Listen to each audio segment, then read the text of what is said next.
Engineer Thangamuthu IPS academy அரசு பணி வெற்றியின் முதல் படி. குட் மார்னிங் பா. இன்னைக்கு என்ன பார்க்க போறோம் அப்படின்னா, ஆல்ரெடி மேப் ஸ்டடி கிளாஸஸ் தான் கொண்டு போய்கிட்டு இருக்கோம். ஆல்ரெடி மூணு மேப் ஸ்டடி வீடியோஸ் வந்து போட்டிருக்கோம். ஃபர்தரா பார்க்கல அப்படின்னா நீங்க பார்த்துட்டு அதுக்கப்புறம் நீங்க கண்டினியூ பண்ணுங்க. அது ரொம்ப யூஸ்ஃபுல்லாவே இருக்கும். ஜியாகிரபி ஃபுல்லாவே எப்படி கொண்டு போறோம், மேப்ல வச்சு எப்படி ஃபுல்லாவே அப்டேட் பண்ண போறோம் அப்படிங்கிறத அந்த கிளாஸஸ்ல கொண்டு போய்கிட்டு இருக்கோம். இதுக்கு முன்னாடி வந்து நம்ம தங்கமுத்து ஐபிஎஸ் அகாடமில வந்து 1 இயருக்கான டிஎன்பிசியா இருக்கட்டும், டிஎன்யூஎஸ்ஆர்பியா இருக்கட்டும், எல்லா எக்ஸாம்ஸ்க்கான 1 இயருக்கான maths, reasoning and GS batch வந்து போட்டிருக்காங்க. அது எப்படி ஜாயின் பண்ணணும், அதுக்கு என்ன பெனிஃபிட்ஸ்லாம் இருக்கு அப்படிங்கிறத இந்த நம்பர்ல நோட் பண்ணிக்கோங்க. இந்த நம்பர்ல உங்களுக்கு என்கொயர் பண்ணோம்னா இந்த நம்பர்ல கால் பண்ணி நீங்க டீடைல்ஸ் கேட்டுக்கோங்க. உங்களுக்கு என்ன ஃபர்தரா மூவ் பண்ணணும் அப்படிங்கிறத சொல்லுவாங்க. வாங்க மேப்குள்ள போகலாம். குட் மார்னிங் பா. Welcome to Thangamuthu IPS academy. இப்போ என்ன சீரியஸ் பார்த்துருக்கோம் அப்படின்னா, ஜியாகிரபியில மேப் ஸ்டடி கொண்டு போய்கிட்டு இருக்கோம். இன்னைக்கு என்ன பார்க்க போறோம் அப்படின்னா, இயற்கை அமைவுகள்ல வடபெரும் சமவெளிகள் பார்க்க போறோம்.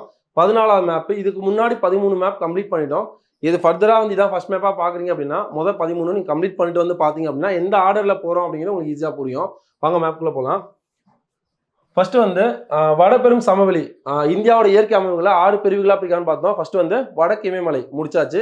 2வது டைப் தான் இது வடபெரும் சமவெளி. இந்த சமவெளிகள் அப்படின்னா என்ன அப்படின்னா, ஆறுகளோட படிவுகள்னால உருவாகிறதானது சமவெளிகள்னு சொல்லுவாங்க.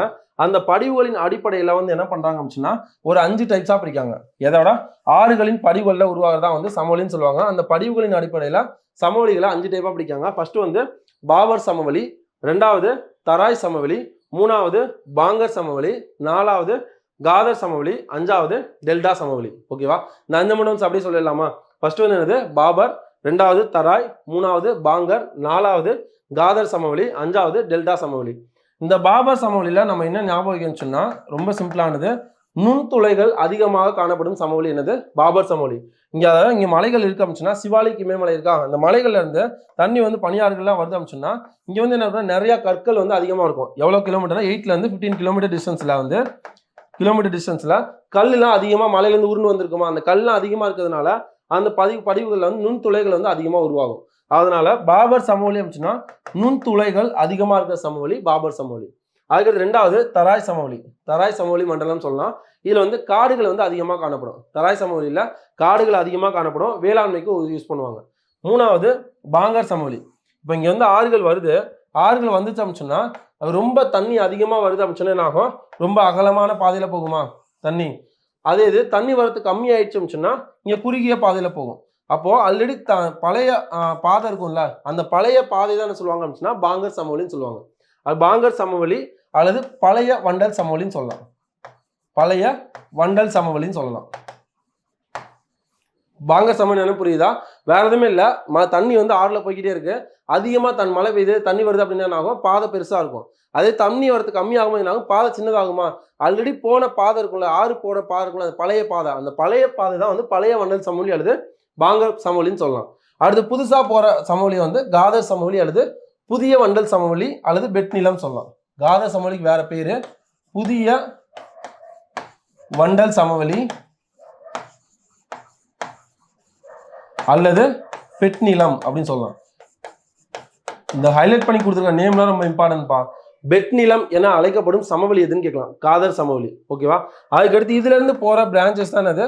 நிறைய கிளைகளா பிரிஞ்சு போகுமா ஆறுகள், அந்த பகுதியில என்ன ஆகும்? நிறைய வந்து இருக்கிறதுனால டெல்டா சமவெளின்னு சொல்லுவாங்க. என்ன சமவெளி? டெல்டா சமவெளி. இதுல ரொம்ப இம்பார்ட்டன்டான பாயிண்ட் வந்து, இந்த டெல்டா சமவெளியில உயர்ந்த பகுதி என்ன சொல்லுவாங்க அப்படின்னா சார்ஸ்ன்னு சொல்லுவாங்க. ஈஸியா ஞாபகம் வைக்கணும் அப்படின்னா, சாஸ் எங்க ஊற்றுவாங்க? மேலதானே ஊற்றுவாங்க. அப்போ உயர்ந்த பகுதி அப்படின்னா சாஸ் ஞாபகம் வச்சுக்கலாம். அப்புறம் சதுப்புநில பகுதியை பில்ஸ்ன்னு சொல்லுவாங்க. இது அப்படியே ரிவைஸ் பண்ணிடலாமா? சமவெளியை வந்து படிவுகளின் அடிப்படை எத்தனையா பிரிக்காங்க? 5ஆ பிரிக்காங்க. ஃபர்ஸ்ட் வந்து என்னது? பாபர் சமவெளி, தராய் சமவெளி, பாங்கர் சமவெளி, காதர் சமவெளி, டெல்டா சமவெளி. பாபர் சமவெளி என்ன ஞாபகம் சொன்னேன்? நுண்துளைகள் அதிகமான சமவெளி பாபர் சமவெளி. அதுக்கடுத்து 2வது பாயிண்ட் தராய் சமவெளி, காடுகள் அதிகமாக காணப்படும், வேளாண்மைக்கு உகந்தது. 3வது பாங்கர் சமவெளி அப்படிங்கிறது பழைய வண்டல் சமவெளின்னு சொல்லலாம். அதுக்கடுத்து வந்து காதர் சமவெளி அப்படிங்கிறது புதிய வண்டல் சமவெளி அல்லது பெட் நிலம் சொல்லுவாங்க. அடுத்து டெல்டா சமவெளின்னு சொல்லுவாங்க. டெல்டா அப்படிங்கிறது நிறைய கடலை கலக்கிறதுக்கு முன்னாடி உள்ள பகுதி டெல்டா சமவெளின்னு சொல்லுவாங்க. இதுல ஞாபகம் வைக்க வேண்டிய பாயிண்ட், உயர்ந்த பகுதி என்ன சொல்லுவாங்க? சார்ஸ். ஈஸியா ஞாபகம் வச்சுக்கலாம். சார்ஸ் எங்க ஊற்றுவாங்க? மேல உயர்ந்த பகுதியில ஊற்றுவாங்க. சதுப்புநில பகுதியா பில்ஸ்ன்னு சொல்லுவாங்க. 5 முடிஞ்சா? அதுக்கடுத்து இடங்களின் அடிப்படையில் ஆறுகளின் படிவுகளை வந்து இடங்களின் அடிப்படையில் 4ஆ பிரிக்காங்க. ஃபர்ஸ்ட் வந்து ராஜஸ்தான் சமவெளி, ரெண்டாவது பஞ்சாப் ஹரியானா சமவெளி, மூணாவது கங்கை சமவெளி, நாலாவது பிரம்மபுத்திரா சமவெளி. 4 தான் பிரிக்காங்க. இது வந்து இடத்தோட அடிப்படையில் ஃபர்ஸ்ட் வந்து ராஜஸ்தான் சமவெளி, ரெண்டாவது பஞ்சாப் ஹரியானா, மூணாவது கங்கை சமவெளி, நாலாவது பிரம்மபுத்திரா சமவெளி. இந்த ராஜஸ்தான் சமவெளியில முக்கியமானது வந்து சாம்பார் அல்லது மிகப்பெரிய உப்பு ஏரி இதுதான் காணப்படுது. மிகப்பெரிய உப்பு ஏரி சாம்பார் அல்லது புஷ்கர் ஏரி இங்கே தான் காணப்படுது. அதே மாதிரி இந்தியாவோட மிகப்பெரிய பாலைவனமான தார் பாலைவனம் இந்த ராஜஸ்தான் சமவெளியில தான் காணப்படுது. அதே மாதிரி இதுல ரொம்ப இம்பார்ட்டன்டான பாயிண்ட் 2 பாயிண்ட் ஞாபகம் வச்சுக்கணும் சொன்னா, இந்த ராஜஸ்தான் சமவெளியில பாலைவன பகுதி என்ன சொல்லுவாங்க அப்படின்னா மருஸ்தலி அப்படின்னு சொல்லுவாங்க. என்ன சொல்லுவாங்க? மருஸ்தலி. ராஜஸ்தான் சமவெளியில பாலைவன பகுதி என்ன சொல்லுவாங்க? மருஸ்தலி. அது அரைப்பாலைவன பகுதி என்ன சொல்லுவாங்கன்னா பாங்கர் அப்படின்னு சொல்லுவாங்க. அரைப்பாலைவன பகுதியா பாங்கர். இதை மட்டும் ரிவைஸ் பண்ணிடலாமா? ராஜஸ்தான் சமவெளியில உள்ள முக்கியமான ஏரி என்னது? முக்கியமான மிகப்பெரிய உப்பு ஏரி எது? சாம்பார் அல்லது புஷ்கர் ஏரி. இந்தியாவில் உள்ள மிகப்பெரிய பாலைவனம் எங்க இருக்கு? ராஜஸ்தான் சமவெளியில தான் இருக்கு. என்ன தலைவனம்? தார் பாலைவனம். அதுக்கப்புறம் இதுல ரொம்ப இம்பார்ட்டன்டான பாயிண்ட், பாலைவன பகுதி என்ன சொல்லுவாங்க? மருஸ்தலி. அரைப்பாலைவன பகுதி என்ன சொல்லுவாங்க? பாங்கர்னு சொல்லுவாங்க. அதுக்கடுத்து பஞ்சாப் ஹரியானா சமவெளி. பஞ்சாப் ஹரியானா சமவெளி சிந்துவோட துணையாரான ராவி, சட்லஜ், பியாஸ் இதோட படிவுகள்னால உருவாகிறதா வந்து பஞ்சாப் ஹரியானா சமவெளி. இது மட்டும் ஞாபகம் வச்சுக்கலாம்.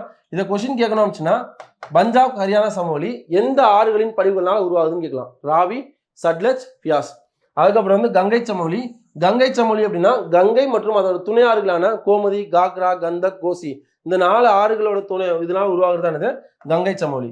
அதுக்கடுத்து பிரம்மபுத்திரா சமவெளி அப்படிங்கிறது அஸ்ஸாம் பகுதியில் இருக்கிறது. பிரம்மபுத்திரா சமவெளி பிரம்மபுத்திரா ஆறுகளோட உருவாகுது. இந்த கங்கை சமவெளி ரொம்ப இம்பார்ட்டன்டான பாயிண்ட் ஆல்ரெடி பார்த்துட்டோம். உலகின் மிக நீளமான அல்லது வளமான வண்டல் சமவெளின்னு சொல்லலாம். உலகின் மிக நீளமான வளமான வண்டல் சமவெளி அழைக்கப்படுது கங்கை சமவெளி.